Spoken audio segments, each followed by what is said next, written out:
লীগের কথাবার্তা হয়, প্রকাশ্যে স্বীকার না করলে আপনাদের সাথেই হবে। তো আপনাদের মাধ্যমে তাদেরকে জানাইতে চাই, তারা তো বলেছে যে অনেক কিছু করবে, তো আমরা তো শাহবাগ পর্যন্ত অপেক্ষা করলাম।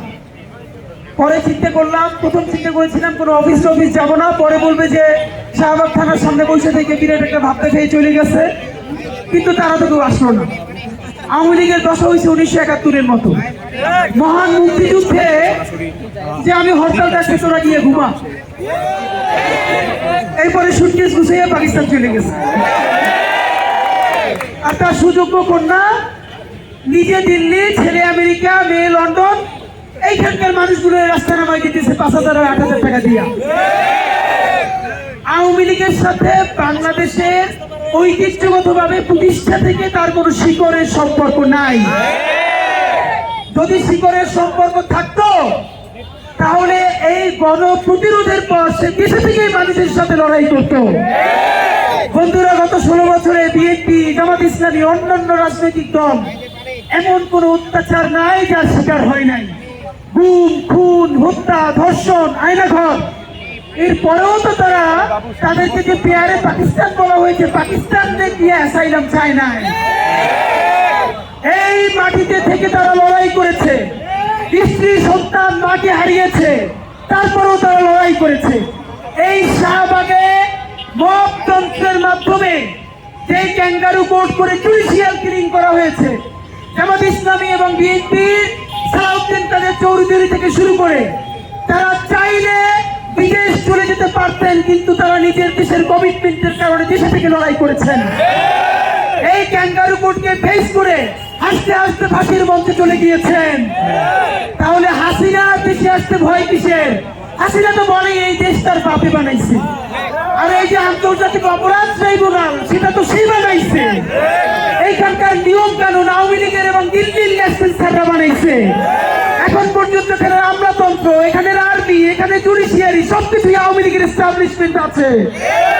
তারপরেও তার বানানো আদালতে তার হাজিরা দিতে সমস্যা কিসের?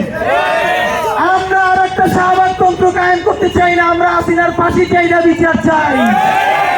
তবে তার যেই পরিমাণ কল দেখেন, একদিনে শুধু 1000 কল রেকর্ড ডিলিট করা হয়েছে 5 অগস্ট সন্ধ্যার সময়। এরপরও যেই সব রেকর্ড ফাঁস করা গেছে, সে সরাসরি গুলি করতে শুধু না, ভবনে আগুন লাগাতে পর্যন্ত অনুমতি দিয়েছে। এরপর সে তাহলে বিচারিক কাঠগড়ায় দাঁড়াক, সে যদি মনে করে তার সাথে জাস্টিস হয় নাই, তাহলে সে আন্তর্জাতিক অপরাধ আদালতে যাক।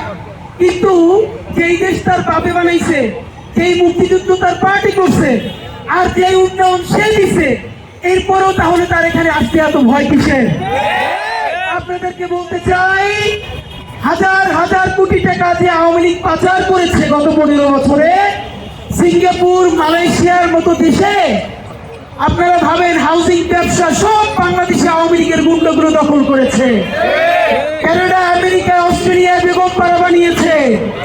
এত টাকা কামাই করেছে যে এইখান থেকে আওয়ামী লীগের থার্ড লেয়ারের নেতারা সিঙ্গাপুরে 1 বছর ধরে হোটেলে থাকে আর খায় আর ঘুমায়, তবুও তাদের টাকা পয়সা শেষ হয় না। তাহলে চিন্তা করেন বাকিগুলোর কি অবস্থা। হাজার কোটি টাকা বিনিয়োগ করেও আমাদেরকে আমাদের শহীদদের রক্তের সাথে বেইমানি করানো যাবে না। মুক্তিযুদ্ধ করেছে, এখানে জনযুদ্ধ। 71-এ যুদ্ধ ডাইকে আওয়ামী লীগের সব বদমাইশগুলো কলকাতার হোটেলে গিয়ে মাস্তি করছে আর ঘুমাইছে। মুজিব বাহিনীর গুন্ডাগুলো এখানকার সত্যিকারের মুক্তিযোদ্ধাদের উপরে হামলা করছে। যেই দেশ স্বাধীন হয়েছে দেশে এসে বলে মুক্তিযুদ্ধের মালিক আমরা। এইখানে মুক্তিযুদ্ধের সময় যত ব্যাংক ছিল, ব্যাংকে যত মুদ্রা ছিল, এই মুজিব বাহিনীর গুন্ডাগুলো হামলা করে সব ভাগ করে নিয়েছে। এরপরে সেই অস্ত্রগুলো তারা রাষ্ট্রীয় কোষাগারে জমা দেয় নাই। 74-75 পর্যন্ত সেই অস্ত্র দেখিয়ে ধর্ষণ করেছে, গুম করেছে, খুন করেছে। 74-75-এর যে দুর্ভিক্ষ, সেই দুর্ভিক্ষর গল্পেও বাংলাদেশের ইতিহাস থেকে তারা গুম করে দিয়েছে। আপনাদেরকে বলি, আওয়ামী লীগের রাজনীতি মানেই আগুনের রাজনীতি। বাংলাদেশে আওয়ামী লীগ কোন রাজনীতি করতে পারে নাই। 96-তে যখন সে আন্দোলনের নামে অরাজকতা করেছে, এই শাহবাগ মোড়ে বিআরটিসির ডাবল ডেকার বাসে গান পাউডার দিয়া প্রকাশ্য দিবালোকে মানুষকে জানাই দিচ্ছে।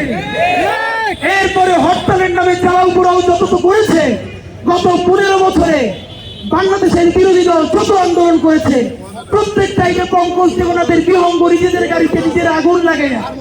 তারপরে অগ্নি সন্ত্রাস নাম দিয়েছে, দেখেন মিডিয়ার ভাইরা রাগ করেন না, আপনারা জানতেন তবুও আওয়ামী লীগের ন্যারেটিভ আপনারা লিখতেন বিএনপির অগ্নি সন্ত্রাস, জামায়াতের অগ্নি সন্ত্রাস। হেফাজতের রাতে রক্তের নদী বসে দেওয়া হয়েছে, গুলি কইরা লাশগুলো পর্যন্ত গুম করে ফেলা হয়েছে।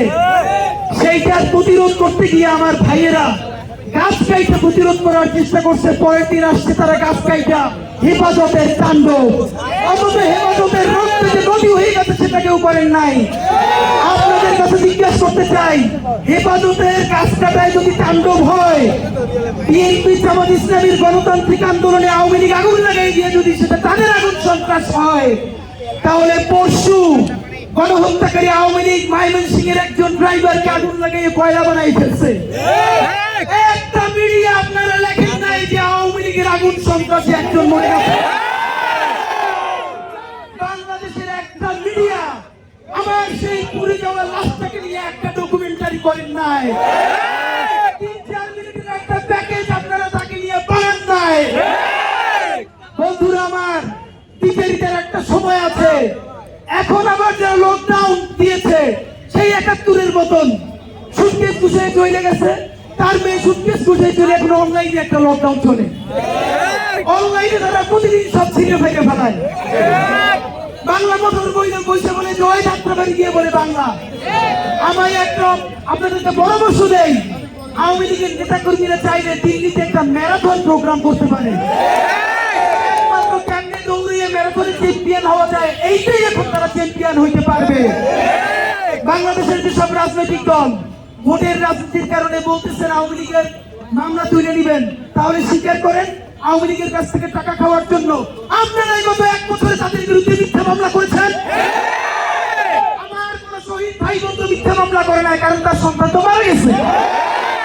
যদি আওয়ামী পুনর্বাসন করে নতুন রাজনীতি নির্মাণ করতে চান, মনে রাখেন পুরানো যদি না পারেন ভালো পিআর টিম হায়ার করেন, বড় বড় কোচিং করেন, সেই সব বস্তা বয়ান দিয়ে নতুন রাজনীতি করে আপনারা কিছু করতে পারবেন না। আপনারা আমার যুগ ছিলেন, আপনাদের বিরুদ্ধে বলতে আমাদের লজ্জা লাগে। যদি 5 বছরের ক্ষমতার মোহে, সেটা যদি বিএনপি হয়, জামাত ইসলামী হয়, যে কোনো দল হয়, যদি বাংলাদেশকে রেখে দেওয়ার চিন্তা করেন, আপনারা যে কোন দেশে যাবেন ইন্ডিয়ায় তো যাইতে পারবেন না, পাকিস্তানের সাথেও সীমান্ত নাই, বঙ্গোপসাগর ছাড়া কিন্তু আপনাদের আর কোনো গতি নেই। বন্ধুরা আমার, আপনাদেরকে বলতে চাই, অনেকে বলে আমরা এখন বলতে আবার মনে করাই দেয় আমরা কি 32 নম্বর আছে যাইতে বলছি, কিন্তু এই যে সুশীল লোকজন যে ওইখানে শহীদ পরিবার দিয়ে ঈদ খুলে নিয়ে এসে আমাদের যাবেন আবার বলছে খুলনা ট্রাই করেন, ওইখানে কিন্তু ময়লা বইলে থাকতে পারবে না, বিরাট ব্যাপার। আপনাদেরকে একটা কথা বলতে চাই, এই সুশীলের একজন কি বলছে এইরকম গণহত্যা কইরা ওইখানে বৈশাখী এখনো কষাই রানীতে হুমকি ধামকি দেয়, তার বিরুদ্ধে কয়জন সুশীল এখন পর্যন্ত তিস্তা কলাম লেখছে, সেইটা লিখতে পারেন না। আর আমার শহীদ পরিবার এখন পর্যন্ত কোনো বিচার পায় না। আর সে যদি ওই উস্কানের প্রতিবাদে ওইখানে একটা ঈদ খুলে নিয়ে এসে নিজের শান্তি দিতে পারে, সেইটারে মব বলেন না। এখন যেই দেশে গাড়ি দেওয়া লাগে তবে বলছি সামনে ইলেকশন করবো, ওই জন্য দিতে পারতেছি না। বন্ধুরা আমার, আপনাদের কাছে একটা কথা বলি, যেহেতু আওয়ামী লীগ এই কথাটাও বলতে পারি যে আমরা এখানে বসে রয়েছি, এখন আমরা আওয়ামী লীগের হেডকোয়ার্টারে যাবো। ঈদ মেয়েরা তো আর কিছু করতে পারবেন না অত বড় বিল্ডিং এ, কারণ শীর্ষে চাপাই যাবে পর্যন্ত যাত্রা বিরতি যাবেন ওখানে ইনশাআল্লাহ। সবাই এইখানে এসে লাঞ্চ করবো। একটা রিস্কি কথা বলি, গত 3 দিন ধরে বিভিন্ন গুরুত্বপূর্ণ মাধ্যম থেকে আমাকে বলা হয়েছে আমি যেন খুব সাবধানে থাকি, একজনকে যদি টার্গেট করা হয় সেটাকে আমাকে টার্গেট করা হয়েছে। আমাকে বলা হয়েছে গত 2 দিনের মধ্যে যেন আমি সন্ধ্যায় বাসায় ফিরি। আমি শুধু বলেছিলাম আমি যেখানে যাই আর না যাই, আমি ডাক দিলে তো 10টা মিডিয়া আছে, আমি ডাক দিলে 20 জন লোক আছে, আমার যে আপনারা নিরাপদ থাকতে বলেন। আজকে যদি দেশে আর একটা গণহত্যা হয়, আমি বিশ্বাস করি আমি কোনো অ্যাসাইলাম চাইলে হয়তো আমি পাবো, কিন্তু যেই ভ্যানওয়ালা, সবজিওয়ালা, যেই মাদ্রাসার শিক্ষার্থী, চিরতরে মারা গিয়ে তার বাবা মা তার সন্তানকে হারিয়ে অসহায় হয়ে গেছে, সে মনে বাঁচিয়ে আসাইলাম চাইবে বলেন? আমাকে অনেকে বলে আমাদেরকে তোমরা বেশি ইমোশনাল। ভাই প্র্যাকটিক্যাল যদি হইতাম তাইলে এতদিনে উপদেষ্টা বা অন্যান্য চাঁদাবাজি অথবা সচিবালয়ের সামনে ঘুরঘুর করতাম। এরা মঞ্চে বলতে পারে একটা টাকার হই নাই, একটা টাকার কাছে চাই নাই। শহীদদের রক্তের সাথে আমাদের জীবনের বিনিময়ে যদি ইনসাফ আইনে দেওয়া লাগে, সেই ইনসাফ আইনে দিয়ে আমরা একটা ডেট মৃত্যু চাই। বন্ধুরা আমার, সামনে ইলেকশন শুরু, সামনে ইলেকশন শেষ না। আমরা এমন রাজনীতি করবো ইনশাল্লাহ, এই রাজনীতির মডেলে আগামী 20 বছর পর বাংলাদেশের রাজনীতি বদলে যেতে বাধ্য হবে।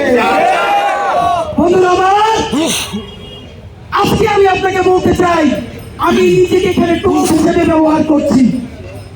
আমি আমার জীবনের ঝুঁকি নিয়ে, আমি আমার পরিবারকে বলে, যেহেতু তারা আমার ব্যাপারে অনেক বিনিয়োগ করেছে, কালকে আওয়ামী লীগের অনেক পেজ থেকে আমি এখানে সকাল থেকে বসেছিলাম, সারা রাত ঘুমাইনি আমরা, এক মিনিট প্রচন্ড অসুস্থ, তেনারা বলতে না পারে সরে গেছি। আমাকে 10 জন পাহারা দিয়ে নাই, যদি ওরা গুলি চালাতে আসে এসে চালাক, যেহেতু আসে নাই আমরা মিছিল নিয়ে এখন তাদের কার্যালয়ে যাব। এরপরও যদি তারা এটাকে আগে যখন ছাত্রলীগ নামতো, সামনে পুলিশ, পিছনে র্যাব, নিজেরা মাথায় হেলমেট দিয়ে হাতে রিভলভার, এরপর তারা আমাদের উপরে আক্রমণ চালাইতো। আর আমাদের কাছে একটা লাঠি, হেলমেট নাই, সামনে পিছনে পুলিশ নাই, পিস্তল নাই। ত্রিপুরা থেকে যে অস্ত্র বাংলাদেশে ঢুকাইছো, সেই অস্ত্র নিয়ে সামনে দাঁড়া। যদি আমরা সামনে থেকে পালাই, তাইলে জীবনে আর রাজপথে নামবো না।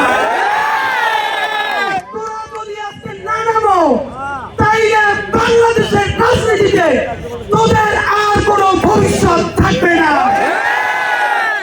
বন্ধুরা, দুইটা যদি ককটেল ফোটে অথবা যা কিছু হোক, আপনারা কি সরে যাবেন?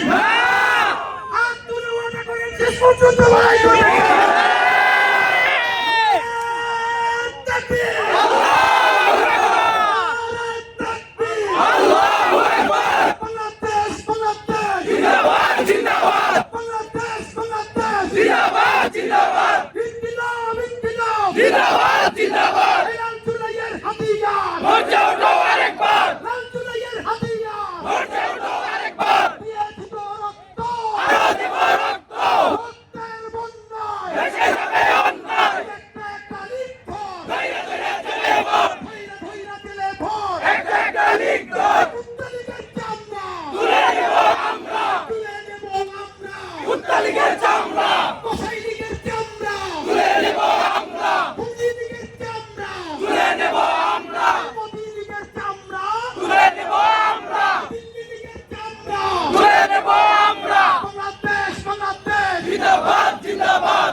আপনারা সুশৃঙ্খল ভাবে থাকবেন। এই মিছিলের মধ্যে যদি কেউ স্যাবোটেজ করার চেষ্টা করে,